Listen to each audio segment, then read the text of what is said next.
Sorry. Okay, so if you can hear us, put a thumbs up in the chat, and we'll start this whole thing over because we were just going on and on, like yeah, oh yeah. I just said so much. I just said so It was much. very, I just, very good conversation starters. I just put so much good shit out there, and no one heard it. Trey heard it. Okay. If All you right. guys can hear us, put a like in the chat. Shit, damn, now I gotta. Just Let's We're start gonna from G. start from the start. Yep. Welcome. Greetings and salutations. Another wonderful episode of Game of Flirts. We do apologize for the technical difficulties, but guess what? We're back at it. I'm back in the seat I'm supposed to be in. I do apologize for not being here the last time because I had other things to do, other priorities that came up. I missed out on 2 shows. You guys couldn't hear it earlier, but my co-host here definitely reamed me out for that. So I do apologize to him and Thirsty Thursdays. But I am going to re-shout out my future missus. She the reason why I wasn't on the show is because we had a bridal event, a bridal show that she participated in as one of the vendors, and of course I was there suited and booted with her to help sell her products. She's a graphic designer, web designer. She does wedding stationery, invitations, anything you can imagine. She can make it for you. We had one guy and one couple that was actually Pokemon fans, and they were like, "Yeah, can we send out invitations and Pokeballs?" She was like, "Yeah, that's easy. I can do that." So one person is a Game of Thrones fan. She sent out scrolls with hot wax seals on them for the people individually. So it's not just for birthdays or anything like that. I mean, not just for weddings, but she does birthdays, everything. So when I get married, I want all of my invitations to go out on One Piece hats. You know what? I'm gonna remember this. I'm gonna remember this because you motherfucker, you think it's not gonna happen? It's gonna fucking happen anyway. But yes, shout out to my sweets. If you want to get any information about it, just go to Maryland Stir Fry on Instagram or A Louise Creative on Instagram, and check her out. She's got amazing products out there, and we got some really good leads and some new customers for set up on that date. But yeah, I'm back in the chair. Here we go. And also, I said this while we're muted. Shout out to Lillian Dessou. She showed up. She's usually our lady in the chair that runs the show behind the scenes for us. Sometimes she pops in, you might hear her voice, but you get to see her face last week, or just follow her on Twitch, Lillian Dessou. And she's a very, very loved portion of the team here. Thank you for showing up and showing out like you did. What? No, I said she all right. Oh, I didn't hear that. I ain't gassing her too much. We are gonna fight though. Anyway, I'm sorry. Go. First topic. Okay. I'm all engaged. The first topic we got today is GTA 6 has been delayed again. Yes. Yeah. All right, now let me see if I can call back this whole thing that I just said. Back over. So GTA 6 has been delayed for the second time. This time it's been delayed until May of 2026. Like I said, to all the people who really don't play video games, like your Call of Duty players, your 2K players, your Madden players, your Fortniters, all of those guys, and honestly, some of your people that play Marvel Rivals are becoming these types of people. Like they're the ones that are crashing out and that are having fits about this game being delayed. But I mean, if you play a variety of different games, if you know about video game development, you know this is nothing but a good thing. This is something that only works in the best interest of the gamers. But also, I mean, people can't really get upset about the fact that this game, it's been taking this game 13 years. But also, I mean, you guys got to remember, GTA 5 came out on the PS3. It came out at the end of the life cycle of the PS3. This is a 13, probably 14-year-old game at this point. And people are still spending millions of dollars in microtransactions on it. So Rockstar hasn't needed to develop GTA 6 in any time because they've been making money hand over fist with people buying shark cards so that they can get the newest Bugatti or whatever. That's not the name of it, but whatever type of car or stupid gun or whatever on GTA 5, you know what I mean? Because it's essentially just become a life simulator at this point. And so, I mean, and also people like to get on it. Like, also, this is something that I didn't know about. That is something I've looked into and found out about. Do you know that people are living their lives as gangbangers in GTA 5? There are different servers. There are modded servers where people are starting gangs in GTA 5 and they get on and they rob people and they have gang fights and they do all types of weird stuff. And so with all of this stuff going on, why would Rockstar rush to put out a new game to spend another $1 billion to make a game when you guys have paid them their money back tenfold on the old game? Because you bought it on the PS3, you bought it on the PS4, you bought it on the PS5, just so that you can get like more animals and more traffic to weave through. You know what I mean? As opposed to dealing with the traffic that you got to deal with when you coming home from work. But yeah, so I mean, this is nothing but a good thing. And also, like I said before, please stop with the microtransactions. Like I said, go to the Black Hole Kage on YouTube. Shout out to him. He's from DC. He's a hell of a content creator. But he has a video talking about the mental issues that come with microtransactions and how it's become more addictive than going to a casino, and like how they play on they play on people's FOMO. They play on, you know what I mean, the social bullying that happens when it comes with that. You know what I mean? Like, you get into a game and you see everybody got these new skins and they start making fun of you because you still got a basic player skin, and then you're forced to go out and spend these real world dollars to get these coins or whatever it is on the game. And you know, that's something that these companies are playing on, and that's why a lot of these games are getting delayed or it takes so long to get developed. And this is why also we're not getting the new stuff. Excuse me. But yeah. Good one. Sorry, it was that beer that I just chugged. But right into my ear. Thank you. You're welcome. That's payback for last week. But no, I mean, I'm not too upset about this. Also, it's so many games right now in 2025. Like, there's literally a backlog. Sony, can I get my PlayStation back? But there's a backlog of games right now that I need to get into. Like, I still got to beat Assassin's Creed. I want to play Kazan, the first Berserker. There's a Elden Ring multiplayer game coming out where it's almost like I want to get into that. You know what I mean? I got Marvel Rivals to level up and get rage out with and throw my PlayStation out the window for. So yeah. I mean, it's a lot of stuff going on, so we'll be okay. You guys can wait to get GTA and also play some other games. Facts. I totally agree. South Midnight is a great game. I do want to get into that, but I don't have an Xbox anymore. Trey. Oh, so anyway. I was gonna buy. I'm sorry. I'm glad you mentioned Xbox, Trey, because I was gonna buy one, but then they raised the price of them the other day. Saw that. Yeah, they raised the price of them a couple $100s. So now I was just like, oh. Yes. The Xbox Series S went from $399 to $579, I believe. Yeah. And the Xbox X, it's now $700. If I'm correct. So it's ridiculous. It's ridiculous. But I mean, if you got all that rage pent up, I mean, you could be Mr. number 99 in a fight that's about to come up. How do you feel about that? I'm just saying, like, I mean, you got a lot of rage. You're a big guy. You're pretty strong. You know, you can go out there and throw a couple of elbows and leg drops. So I'm gonna start this conversation off with alluding to a joke, and then I'm gonna go into the serious part of it. Right?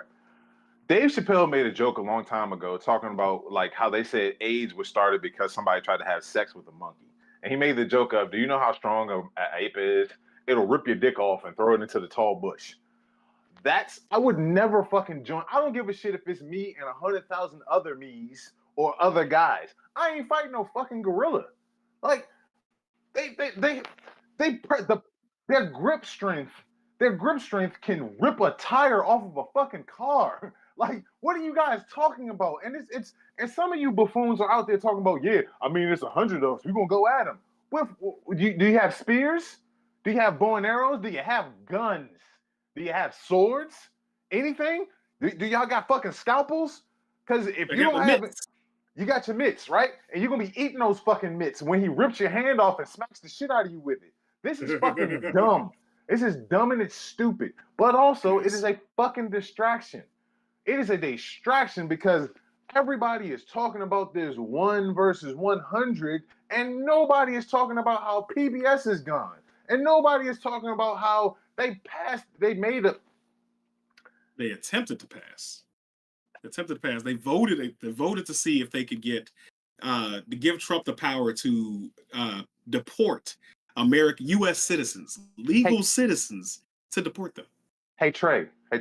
Yes, sir. Because you were there, and also some of y'all in the audience that are listening or watching this right now, you were there. Remember a couple years ago on Blurs and Whiskey when they took down Roe v. Wade? What did I say into the camera? What did I scream? I said they're coming for your civil rights next. And people laughed and they didn't think about it. And everybody just, oh man, that's It's not gonna happen. Rick and his doomsday theories and la la la la. Man, it's crazy when you read history and understand things that have happened and you see the rose petals or the teardrops being laid and you see the shit happening again and it's happening again.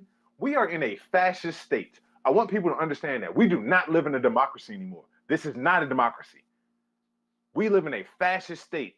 And everybody is out here talking about fighting a fucking gorilla when we have a monster running the country who is surrounded by demons. We have a Secretary of Defense who has an iron cross, several of them tatted over his left pec, right? And a man got deported for having a smiley face tattooed on his fingers, and the president said it was MS-13 tattoos. We have the Department of Health Services is headed up by a man who is a fucking denier of vaccines and anything that is medical science health based. He is denier of this shit. He has an actual brain worm, like a literal brain worm, and he's in charge of our health and well-being, right? Marco Rubio is in charge of our infrastructure as a country. That's weird. It's weird and disgusting. Linda McMahon, who sat back and was a kin and a party to all of the demonic and evil shit that her husband did for years. Because if you think that she didn't know about it or she wasn't taking part in it, you're a fucking idiot. She's in charge of the Department of Education, something that tears my heart out every time I think about it. Because if you've been watching me for long enough, if you know me on a personal level, you know how I feel about education. You know how I feel about those children. And the fact that this wicked little crypt kicker looking bitch is in charge of the Department of Education is frustrating. I saw this 1 versus 100 conversation and I got so mad that I had to go and take a drive. And this is after I got home from work. Because I'm like, oh my God, they continue to just throw out these distractions and everybody falls for it. You got content creators, people on the internet who do what we do, who are on Twitch, who are all over the place, who are close to our age. I know that most of y'all are close to our age. I do know that. And you guys are talking about this shit. You are pushing it. I get it. It's heavy. It's hard. You don't want to talk about it all the time. But that is what they are counting on, guys. That is what they want. They want us to not think about this shit. They want us to fall for the bullshit. They want us to fall for the jokes. Because it's easier to joke than it is to be serious and understand this. James Baldwin said to be conscious, I'm misquoting, but essentially I'm a paraphrase. Basically, to be conscious and to be aware of your surroundings is to be in a constant state of rage and outrage, to be in a constant state of anger. And I get it. I know everybody wants to laugh, but we are in the fight for our fucking lives. It's enough with the laughter. It's enough with the lighthearted stuff. Yes, we can engage in some things, but please be aware of what is happening. We do not live in a democracy no more, y'all. This is a fascist state, and we are fighting for our fucking lives. Thanks. We gotta get the correct quote out there because I knew what you was going for. Mm-hmm. To be a Negro in this country and to be relatively conscious is to be in a rage almost all the time. That was James Baldwin's quote. So yeah, I've said it multiple times on other shows in the past where it's like I experience impotent rage all the time because it's like, what can I do? What can I do to affect change? What can I do to make things happen? You know, I wish there was more that I could get my hands on to feel like I'm not a politician. I'm not the best orator in the world. I'm trying my best, but you know, and I don't have my platforms haven't reached the level where I can reach hundreds of thousands of people outside of TikTok like that. I don't take that seriously. You know, it's hard to feel like you can do anything. And I've said it before, you know, we start at home, we start building our home bases, we make sure we're protecting people and we're raising our children the right way so they understand what's going on and what's affecting them now. Trey, I know you in the comments. Should we talk about on this show every week? It's fun on one hand, but on the other hand, we also talk about other shit that you need to be understanding of. And I hope you share that, not to get our numbers up, but to share it to other people that you know, because sometimes they need to know this shit. But yeah, it's impotent rage that I fear every fucking day. Just when I saw what's her name, the representative when she was the TikTok we shared in the group, I forgot her Jasmine name. Crockett. Yes, when we saw her and when she explained that they're voting to deport American citizens, it's like what us living here doesn't mean anything, and it's funny because they're saying it like we can read between the lines. We've been here long enough to know that they're not just coming for Latino or Hispanic people. They're not just coming for them. We're next. That is they're going to make a blanket statement so they can get rid of all the undesirables, the people that they don't want here anymore. We are at the top, the second on that list. Because if they can get rid of us, they ain't got to worry about us, doing the things we're doing. They could try to make this truly their country. They want us all gone. So watch your ass, protect yourself, be aware of your surroundings. But So I'm sorry. Go ahead. Go ahead. I don't know. I was gonna say, I made a decision a long time ago that even given my current job and my current like situation as far as things go, I can't stop talking about this shit. I Yeah. can't. I'm just it's always about like when you get into a certain when you become a person who wants to stand up for what's right and when you want to be on the right side of history and you want to go on that hero's journey, you probably gotta understand. There's part of that is understanding that you are willing to sacrifice everything that you have. Yeah. And that is a conscious decision that I'm willing to make. And I mean, listen, I've said it to you, I've said it to Lillian, I've said it to everybody. Man, it's gonna be one day where we're gonna be doing this show and ICE is gonna break in and y'all gonna see me fighting like hell. Like they gonna be in for the fight of their fucking lives if they come in here. Because I will not stand by and watch this. I will not just stand by and be idle. This is atrocious and a travesty. And white America, what's wrong with you? Like I'm making a blanket statement. Y'all know I don't like to make blanket statements, but I'm just gonna say it. White people, why? Fucking why? Like, give me a reason. And I don't want to hear about the fear of becoming whatever. No. Why? Why do you choose not to be empathetic? Why do you choose not to care about the next person? Why is it that looking strong means more to you than actually caring about people developing and growing as one people and not individualized? I wish they could answer for you, dude. Because then again, an answer from them at this point, I don't think it would be what we want to hear. Because even like I didn't know about the story until you told me before we got on the show. I had missed this one about the lady in the park. They're children playing in a park, and you decide to call him and his father the N word. Like, what the fuck? Like, I'll give you some more background. The woman, her name is Shiloh Hendricks. There was a 5-year-old black child who who has autism, by the way, who, kids get curious about things. And when kids see toys, they want that toy. They don't think about anything else. They don't know about mhm, these structural or social norms that we have created. So a yeah, kid saw a toy in her diaper bag and he went for it. She berated the child. She called the child the N word with the hard ER. She actually chased him around the playground, see, and she was calling him this. And then the father steps in. She starts to call the father the N word, and she's recording. Somebody started recording her, and she doubled down. She then, once the video gets out, she then goes on GoFundMe, and she doesn't back down or apologize or anything. Nope, she tripled down on it, and she started a GoFundMe that was taken down. I don't know what type of fundraising campaign. I've lost the name of it, but she's found another fundraising campaign. And just as recently as just before we got on here, I checked the numbers, and it says over 600,000.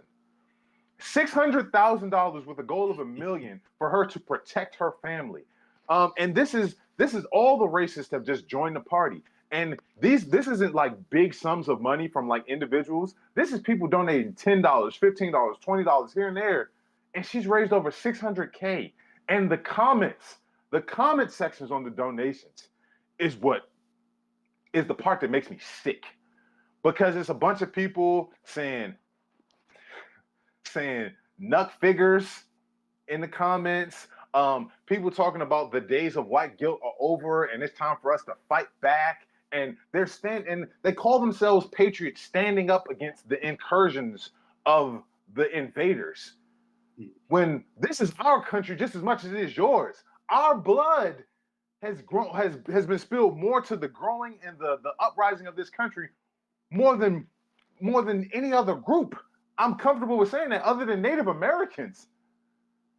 And we're the invaders. We're not seen as patriots. Like, what the fuck is this? What are you doing? What is this? The decision to leave is becoming more and more tantalizing at this point, because to me it doesn't feel like anything's going to change. It doesn't feel like anything is going to change, no matter how much we do, no matter what we try to affect or make them realize that we're not your enemy. I still, to this day, at my job have walked around the corner and there's a white woman. She's like, I've been here for 7 months, ma'am. You don't know who I am yet? Yes, I'm a large black guy, but I'm not going to hurt you. Like, I still get those reactions. And I stop at the doorway and look before I go out of my office to make sure I'm not going to bump into anybody that's going to be scared of me. Like, when is this shit going to change? So go ahead. I work on a naval base. Oh, yeah. I work on a naval base. You can't get onto a naval base without clearance. And there have been a couple times, because I have to get to work so early, where I'm just sitting in my car waiting for my time to clock in, and I get those looks. And if you're a black man, or if you're a black person, you know those looks. I've gotten those looks where I'm sitting in my car listening to a podcast, listening to one of my friends' shows, just being myself, just enjoying my time until it's time for me to go into work. And I get those looks, and I have to pull out my government issue ID, my clearance card. I have to say, look, it's okay. It's okay. I'm just waiting to go to work. Put the gun away. You have to justify your existence just for existing. It's and exhausting. that is the most exhausting thing in history. Yes, it is. But we're gonna switch gears, because what also is kind of exhausting at this point is the millennial trauma that we have all experienced. I put up a TikTok a while ago about me driving behind a log truck, and I was stuck on a one-way road, and I could not go around him, and I am literally screaming at the top of my lungs the whole time. People, we got another Final Destination coming. It's on its way. Final Destination Bloodlines hits the theaters. I had the date up. Damn it, I lost it. Anyway, it's coming out soon. But we saw the trailer. The trailer was dropped in various movies that we saw over the last 2 weeks. Do you plan on watching Final Destination Bloodlines, or are you going to skip over this one? I have not watched a Final Destination since the third one, I believe. They're hit or miss movies for me. It's just the whole death as a serial killer type thing that's just gotten a little bit too much for me. Like I was saying before we started the show, like they've made death into the Saw Killer or John Kramer, and it's like they have some type of weird competition going on. I might go see this one just because this is Tony Todd's last film appearance. And I'm always going. Listen, Issa Rae said it best. I'm rooting for everybody black, so I will go see it just off the strength of him, and just that. But I mean, I don't know, man. Like the trailer looks fun. Like you don't go to see a Final Destination movie for the story or the acting or the performances. You go to see it for the weird over the top kills. And if I have some more AMC free points, then I'll go and check it out. But yeah, that's how I feel about that. Shout out to AMC. Please sponsor us, because we are always in your damn theaters. Anyway, man, listen, look at what's always in the background of my shot. The goddamn popcorn bucket from Captain America: Brave New World. Yeah. Speaking always of there, right? Merchandise. So, moving on to something else that came out. So we're going to get to Sinners. That's the big one. We're going to get to it. Calm down. But Thunderbolts dropped this week. So I went through. Actually, I didn't do the whole shebang like I did with Deadpool and Wolverine, but I did get my cup, and I had a little incident with the dude at the register. I went by myself because Ashley was not trying. She was like, I don't want to watch that shit. I'm like, well, damn. Okay, next time you try to make me watch Cats from Broadway. Anyway, Yeah, she made me watch Cats, dude. She made me watch Cats, and it was it was so bad. It was the Was it? Andrew Lloyd Webber version of Cats. It wasn't the one Oh, you were talking about. What so Cat you didn't Amos? get you? I was about to say you didn't get the cat anus. You got the real anus. No, I got yeah. Anyway, back to Thunderbolts. Thunderbolts dropped this week. So I get up to the counter. I was like, oh, drinking cups. I can always go add more paraphernalia to my household. And all they had up front wasn't Red Guardian. It was John fucking Walker. And this little pasty face, freckle face white boy was like, yeah, this is the last one we got. I was like, no, it's not. You see that Red Guardian up there? I need you to take him down and I need you to bring him here.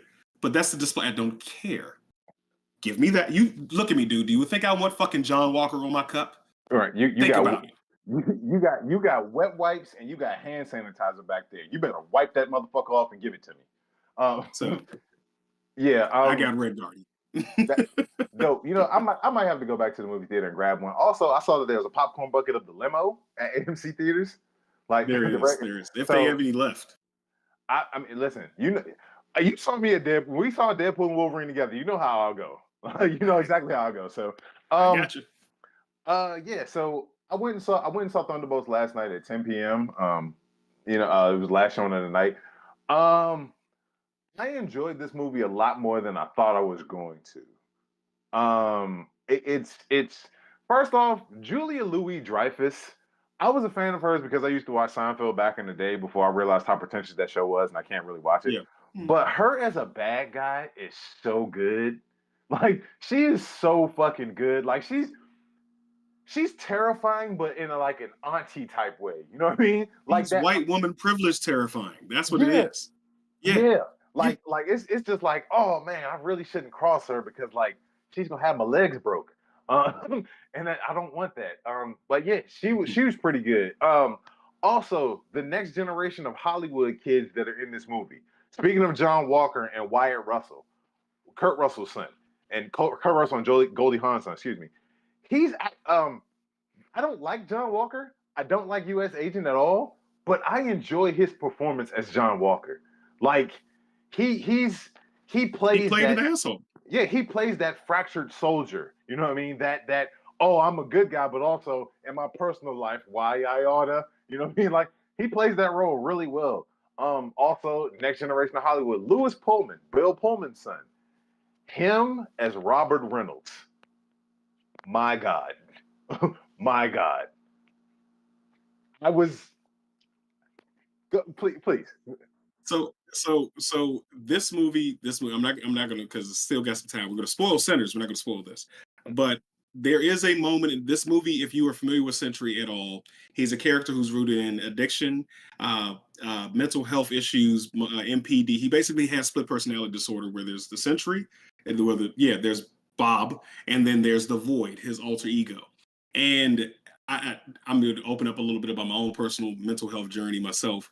In the past, I have experienced Great Depression and loneliness and being touch starved, so on and so forth. And this movie genuinely got a tear out of me because there's a moment when Bob is fighting for his life and almost drowning in the sea of darkness, and they come together. Yeah, it's the power of friendship. I don't give a fuck. This shit moved me.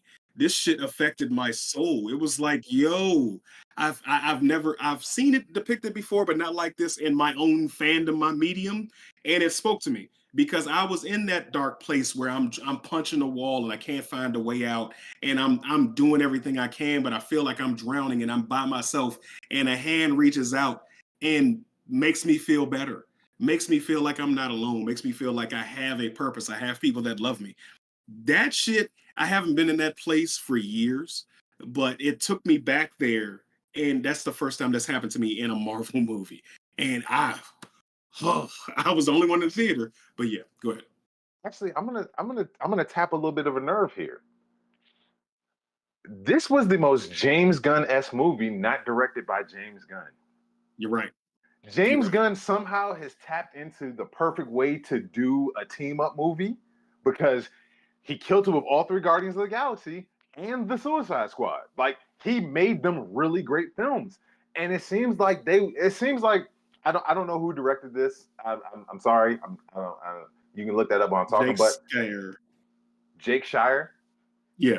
Okay, good for him. It seemed like he was copying James Gunn's homework the whole time, but didn't tell him. You know what I mean? Like Yeah. because all of the Guardians films, like again, the first one, if you have mommy issues, it taps into that. The second one, if you have daddy issues, it taps into that.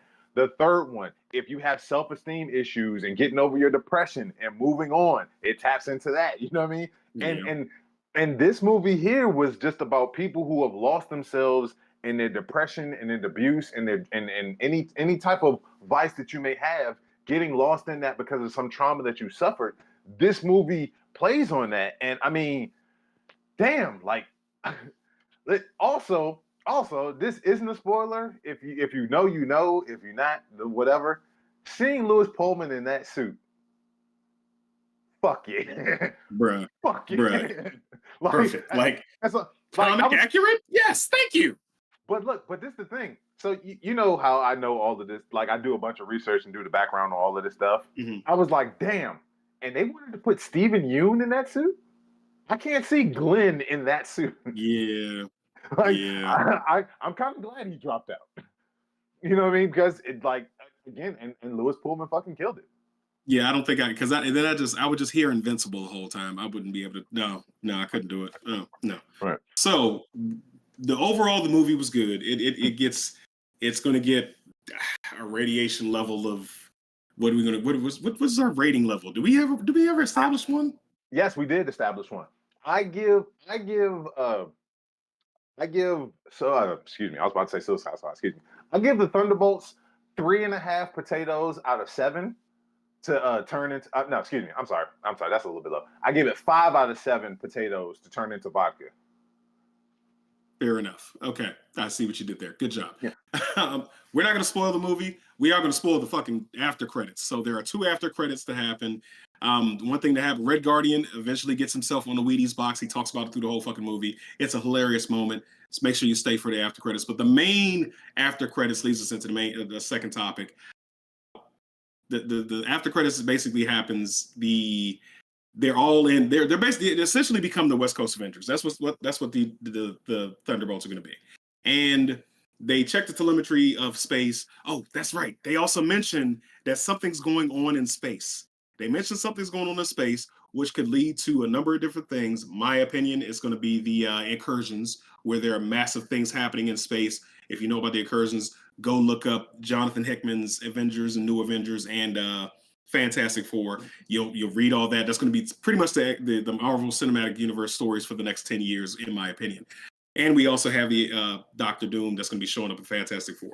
So they talking about stuff that's happening in space. They don't show us, but they talk about it. So that means something's happening. And then a portal opens and the fucking Fantastic Four's spaceship enters into the MCU.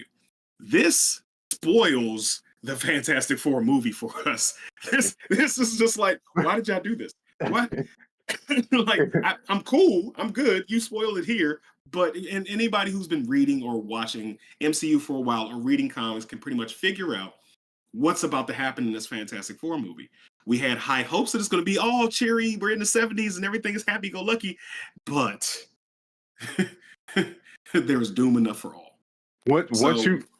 Once you saw that big purple guy pop up in the trailer, you said, "Oh, these niggas lose. they lose badly." Like, I realized that. It's funny that you would talk. So as I'm leaving the theater last night, this young dude, he's explaining what's going on to his girlfriend. Like he's the Marvel guy and she's like the novice. And he was just like, I don't know why the fuck they showed that. They just spoiled the whole fucking movie on July 25th. And his girl goes, "Are we still coming to see it?" He was like, "You fuck yeah, we are." You're right. Damn right. No, and I turned around to him and I was like, I was actually just thinking the same thing. But hey, good on you, youngin. Good on you. But yeah, once I saw that portal open up and I saw that ship shoot through, I was like, oh yeah, they losing and they're losing bad. Like they ran. So, yeah. It's just but also if you look at the Fantastic Four trailers, they show Reed constantly saying, "Oh man, we're gonna protect you guys. We're gonna save everyone." And then there's just like, and then you just turn around, you see that dust cloud and Reed's figure like this. Also, I don't know about you, Trey. I am excited to see Pedro Pascal's Maker at some point. don't know if we're gonna get that. I don't know if we're gonna get that. I think it's so okay. It's funny you say that because I think that the fan stick Reed Richards, he would make a good maker. He would make a good maker. The one from the last Fox one. Yeah, Yes. Miles Teller. He doesn't have to like in MCU. The maker is a variant of Reed Richards. And for those who are uninitiated, don't know, he doesn't have to be an exact duplicate of Reed Richards. It'd be nice to see Pedro Pascal take a play out of Michael B. Jordan's book and play two identical characters who have totally separate personalities. That'll be interesting to see. Mm-hmm. However, I think that Marvel likes to do the blending of everything, and they're going to bring somebody that we hate. and you know what? Just because you said that, it's not going to be Miles Teller. It's going to be fucking Johan Grufford. Oh Lord. it's just going to be him as the maker, and this is going to be like, well, I mean, he did play a bad guy in Bad Boys for Life, or was that no? That wasn't Bad Boys for Life. It was Bad Boys Expedition. I don't know what the fuck it is. No, it was Ride or Die. My bad. It was Ride or Die. Okay. I didn't see the last Bad Boys. I need to see that. It's really good. It's on Netflix. It is really good. Yeah, it's dope. Okay. It's dope. All right, I'm gonna give it a shot. It's not that I didn't want to watch it. It's one of those that slipped through the cracks. Right. So, but yeah, since I brought it up, Sinners, you guys talked about it a little bit last week. There is a whole, yes, it is a distraction. We just talked about distractions earlier.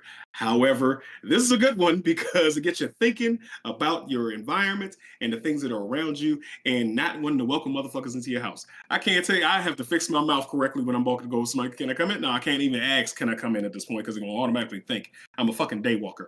But this movie, oh my God, it was so good. Ashley's parents went to go see it last night. We're gonna go see it again. You got to see it in different aspect ratios. It's so much. It's so much to unpack with this fucking movie. It's not even funny. I'm gonna start off here. Rotten Tomatoes gave this a score of 98 and a fresh score of 97. This is amazing. This is going to be it's on its third week now of being in the theaters, I think, and it's still going strong. I haven't checked the box office yet, how much they've actually made, but man, shout out to Ryan Coogler, because damn, dude, you making bank and you own your movie. Black excellence, I love it, fucking love it. It's amazing. Shout out to Michael B. Jordan and Michael A. Jordan, because that nigga is two different people. That nigga is two different motherfucking people. There's like halfway through the movie, I forget that it's the same dude playing these two, he's two different people. Yeah. He's two different people. 100%. And it's like, oh my God. And I felt for Smoke. I felt so bad for Smoke, but then again, I felt so good for Smoke because he got back with okay, so we're gonna go through the movie. It's for those who have not seen it yet, I'm sorry, spoilers. Smoke and Stack are the two main characters of the movie. Well, they're main characters, but their cousin. What was the cousin name? Shit. Sammy. Sammy was the cousin. Preacher Boy. He's a focal point. There's three main characters essentially, but they have a scheme to they've robbed the Irish. They've robbed the Italians up in Chicago. They've stolen bootleg liquor, brought it down to Mississippi. I'm sorry, that was to. No, Mississippi. No, it was Mississippi. You're right. Mississippi. Okay. Listen. Brought it down the middle of Mississippi. Keep going. I'll correct what needs to be corrected. Gotcha. Just keep going. Gotcha. So they brought it down. They're gonna buy a juke joint. They're gonna build it up. They go to a white man. They buy this old warehouse. They decide they're gonna build it up. This is the stage set for our movie. They was like, ain't no clans gonna come in and try to kill us. No, ain't no clan around here. Fast track to the other side of the county. There's a white dude who jumps up out of the fucking sky. He's burned up. Clearly, he's our villain, our antagonist for the evening. He's the fucking vampire. You know what's funny? So I took Trey to see this with me. And Trey had not seen any of the trailers for it. He was like, what are we going to watch a Western day? I was like, it's not a fucking Western, boys. You know what? I'm not saying shit. Sit down, watch the motherfucking movie. Halfway through, he's just like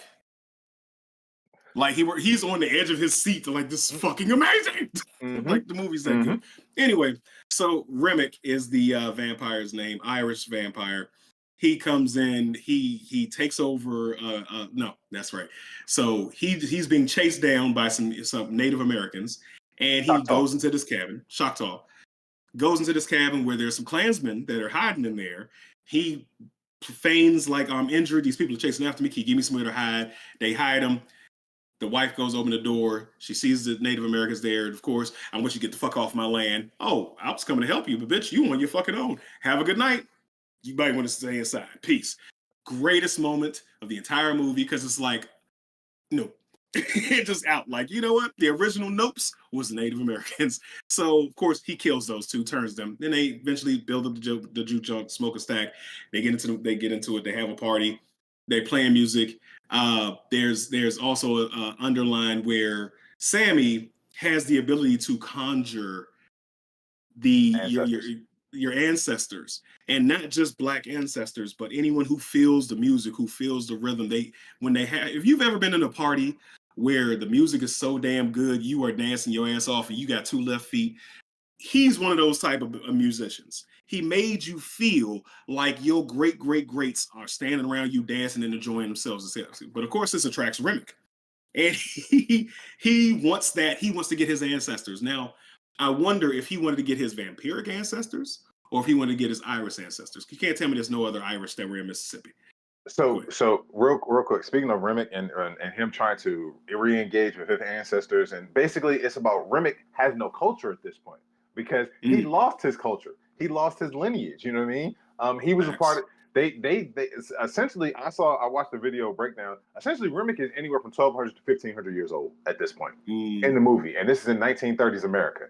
So like he's lost his culture, and he sees that Sammy has this ability, and he wants that ability because all right. Another thing about the vampires in this and about Remick is when you get bitten, you become a part of his hive mind essentially at that point.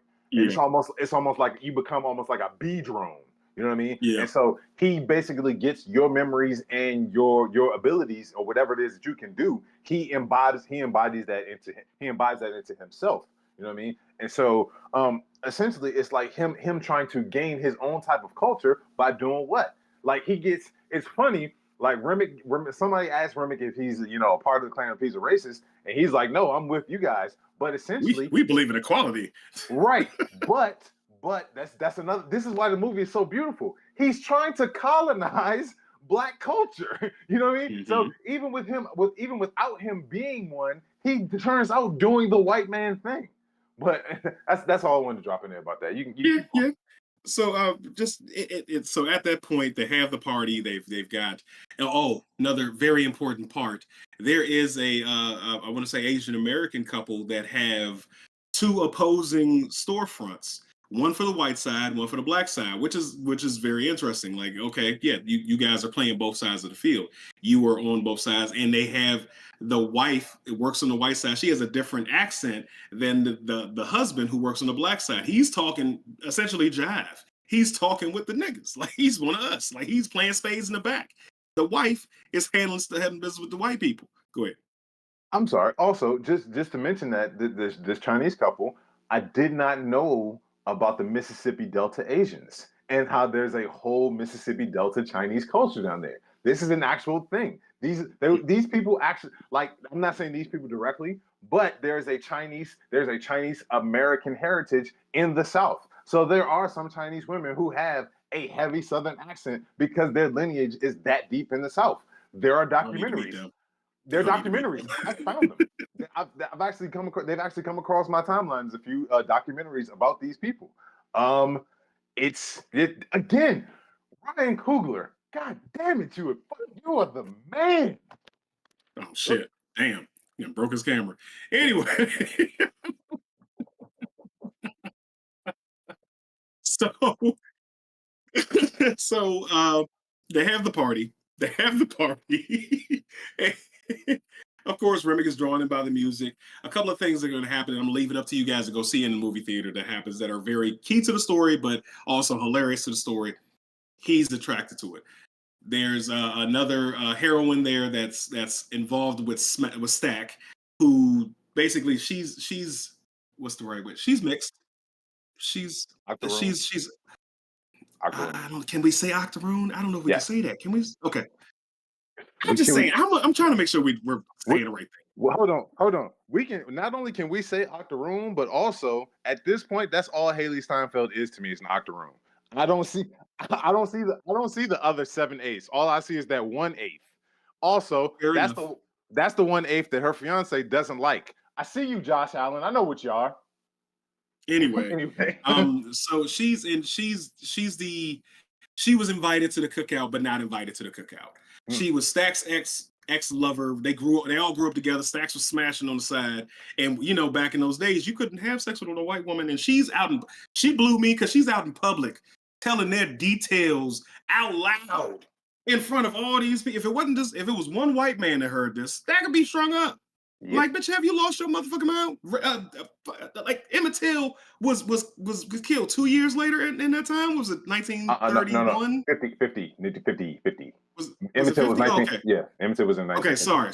But even still, later down the line, you couldn't do shit. He couldn't whistle at a bitch, let alone put his tongue in her cooter. What the hell, nigga? Have you lost your motherfucking mind, bitch? I think I would have smacked her, but that would also put me in danger. She said this shit out loud. But anyway, because she's lusting after him, she finds her way back down to the juke joint and gets in. And she is an octoroon because she did say this one line that came out just like a black woman. Boy, if you don't get the fuck out my face. Yo, I was like, oh, she is black. Okay, all right, cool. Okay, I see where you got in there. But they sent she and Stack and Smoke realized that the money they made tonight is not enough to keep them afloat. So they're trying to scheme. I don't know how the hell do this shit all in one night, but they're trying to scheme on how to get some more money. And Remick tried to come in. Of course, he's probably playing some fucking folk music bullshit. And they was like, "No, motherfucker, you can't come in here. No, you go about your way, white people. We don't know what to do." They sitting outside because they can't get in because that's part of the vampiric lore. You can't get access without me giving you an invitation. So they send the white bitch out. They send her out there. Go talk to him. I can talk to him. They my people too. Okay, and guess what? Her ass got turned immediately. And then she come back in, she starts fucking Stack and turns him, and shit pops off from there. The movie, it's so many moments. Like, I have to watch it again. I have to watch it again and take some serious notes and just exactly step by step. I'm not going to tell the exact end, but yeah. What are your thoughts? It's the perfect movie. It's the perfect movie. I haven't seen the perfect movie since The Shawshank Redemption. And this movie is perfect. It is absolutely perfect. I said it last week, and I'm gonna say it again. This movie was sitting at like a strong 97% for me. Then we get to the sequence where Smoke destroys the Klan, and I don't mean destroys. I mean eradicates them with extreme prejudice, nigga. Yes. And it took it to a fucking 100 for me. Like, that was all I needed. Like, again, Dave Chappelle said it years ago, everything should end with a Klansman being killed. And I agree. And this one gave me a bunch of Klansmen being killed. So the movie is, culturally speaking, just all the different dynamics. You know what I mean? The historical elements, the plotting, just the pacing, the music, the cinematography. It is the perfect movie. Real quick, I gotta address a couple problematic people. I started to address one last week. I didn't get into it. I'm gonna address two of them right now. One, there is a creator who is fishing for content online who basically called this movie a copy of From Dusk Till Dawn. Ryan Coogler himself said it was influenced by From Dusk Till Dawn. That was one of the many influences for this movie, but it is not an exact copy. Then also, you said, oh, where is the Hispanic representation? First off, why is it that every time we create our own space, everybody feels that they are entitled to be able to get into that space? Every time black people create something for black people and to increase and enhance our heritage, everybody else feels like they need to weed their way in or they belong in there too. Shut your fucking mouth. There was an empty tamale stand in there that was so that was part of the whole laying of it, but also there weren't that many Hispanic people around in Mississippi at that time. So shut your fucking mouth with that creator. I don't know his name. I'm never going to learn it. Huh? Got you. I was just corrected. Mexican workers were seasonal workers at that time. So they were on a siesta. So anyway, shut your fucking mouth. Next off, this gentleman always seems to pop his fat fucking face up whenever people who look like him make something enhancing our heritage, enhancing our culture, making it so that we're just not pimps, drug dealers, drug users, or fucking abusers of any kind. Jason Fatmouth Whitlock. Boy, if I ever see you in real life, I'm going to jail, and I promise you that is a wholehearted promise. I'm going directly to jail because I'm gonna beat the shit out of you. He called this movie the most racist. He called this movie the most racist movie of all time. He said it goes out of its way to make white people the villains. I don't know what the fuck history you guys are reading from or what you've been looking at, but here's a spoiler for you guys. White people are the fucking villains. They're the ones that have done all the terrible things throughout history. They're the ones who instigate all of the horrible shit. I'm so sorry that it makes you guys feel the type of way about that, but read an actual fucking book and don't burn it, and don't just get all of your shit from some red pill content creator or some fucking dickhead in a beanie who talks about shit that he doesn't know about on the fucking internet because it's easier than reading a book. Because I'm sorry, I know all of you guys read at a fucking third grade level and words are hard and also my brain gets tired, but fucking do some actual research. And people like Jason Whitlock upset me so bad because this is, again, like I said, I just put my feelings out there about how I feel about this movie. It's the perfect movie. And for him to go out of his way to say this dumb shit is so problematic. I'm not going to be one to advocate for the harm or the abuse of another person, but Jason, where's Homer Simpson when you need him? Where just choke the shit out of him. So when it comes to the statement of they're always trying to make white people out to be the villains, let me tell you a little story about a guy named Nat Turner. You know what the fuck they did to him when they caught him? They fucking ate him. That doesn't sound like non-villainous shit. So shut the fuck up. Learn your fucking history. I don't think you should. I'm not going to condone the violence against him. Now, if somebody was to stick out a foot and he tripped and fell, that'd be something different. But Jason Whitlock is a fucking idiot. Like, dude, and he looks like a Mr. Potato Head. That's what the fuck he looks like. I'm closing this shit off. Mr. Potato Head had lost his mustache. He looks like swollen Uncle Ruckus. He does. He just has both his eyes in place. Right. But anyway, back to the movie. So now I love I love vampires. I love vampire movies. I love shows. The only thing I didn't watch was the fucking Vampire Diaries because I don't think that anything that's vampiric should be on anything CW-esque or regular cable TV. Put that shit on HBO Max or do like fucking Interview with a Vampire, which I still haven't seen season 2. I need to watch that. And give us real fucking, because vampires are trying to kill, they're trying to eat, they're trying to fuck. That's what they're going to do. You can't put a PG-13 on this shit. Fuck you, Twilight. Anyway, so as far as vampires, this was very interesting to me because I've never seen a true hive mind vampire. Mm-hmm. And it was like, oh wow, this is interesting because usually there's a maker that has I can find any of my offspring anywhere because their blood is my blood and I put my blood in them. This is just, oh, we know each other's thoughts, we know each other's feelings, we know where you're going. So like, do you think Remick knew that Stack was hidden in the warehouse before he died? That Stack and Mary got out of there? Yeah. If the way that they shit, like, so it's funny because they're a hive mind, but then they're also like an individualistic hive mind. So like I'm pretty sure he knew that they had absconded. They were just like, fuck it, we out. But also at the same time, he was focused on his goal. He wanted Sammy. That was his whole purpose of this whole thing. He wanted him. He needed his abilities. So I think he was stuck on that. Also, I want all my vampires that are in modern day wearing Coogee sweaters because that was not a visual that I knew that I needed. I ain't seen a Coogee. I want one now. I need to get another Coogee sweater. Right. I want one so bad. He walked in the bar and I was just like, I forgot how fucking tight those are. I need one. I used to wear those all the time. Right. And I'm bringing them back. We're bringing them back, goddammit. If you find a place to get them, let me know. Next fall, be on the lookout for Gamble Blurs and Coogee sweaters. Hey, Spans, get on that. Draw us some Coogee sweaters. I'll pay money. I think that's it. Oh, no. Okay, all right. Last topic. Because it's coming up.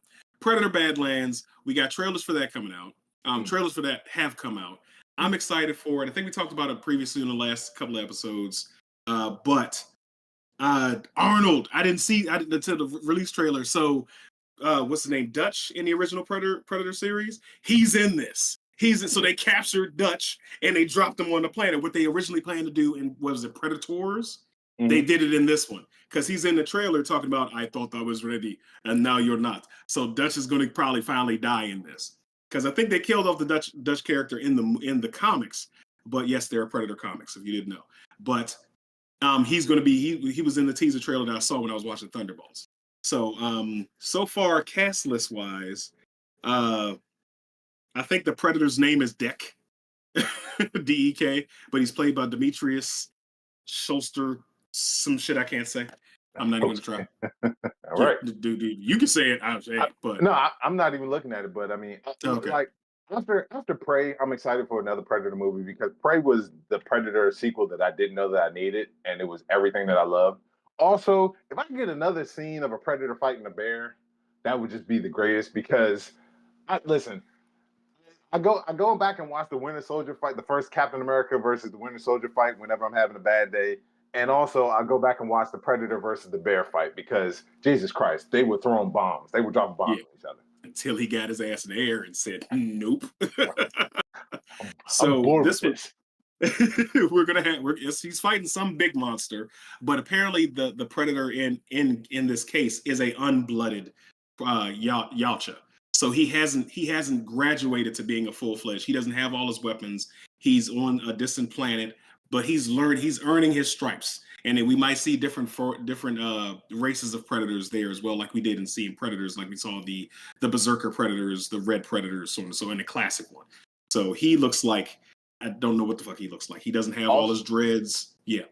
Also, did you get the aliens reference in this? Oh yeah. Well, they killed a queen. There's a queen's head, a queen's skull there.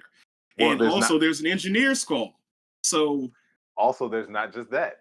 The young lady in the trailer, those are two of her. And apparently she works for Weyland-Yutani. She's wearing a Weyland-Yutani.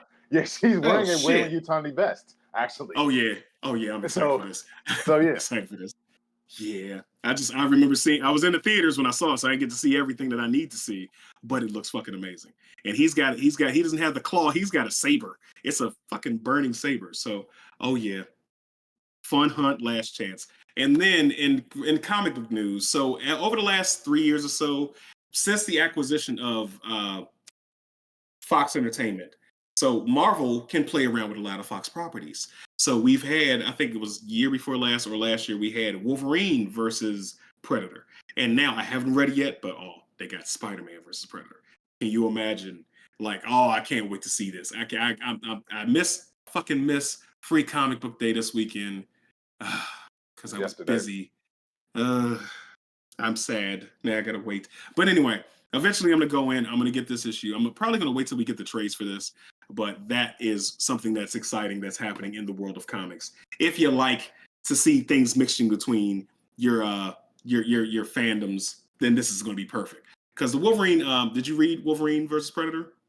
I have not had a chance to. So I am just now restarting my comic book collecting journey. So I'm about to go back and read a bunch of stuff that I've missed. I've just been Absolute Batman has had me in a chokehold right now. So yeah, that's where I'm at. He used his ears to gouge out a man's eyes, Joe. Like, yeah, Absolute Batman is a beast. Yeah, the chest plate is a fucking battle axe. Like that's all you need to hear. That's all you need to hear. Oh yeah. Well, I think that's everything off the list. Yep. I think we're good. Yep. Yeah. All right. Guys, thank you for joining us here on Game of Blurs. We had a wonderful time as always, talking shit and cracking up. Make sure you guys please like the video before you leave. When you watch it again, if you've made it this far, you might as well drop us a like. Help us grow so we can do more, so we can make more of this happen. And we can not have to wait till Free Comic Book Day to collect our comic books. Anyway, we love you guys. Thank you for joining us. You know where to find us. We out. Peace.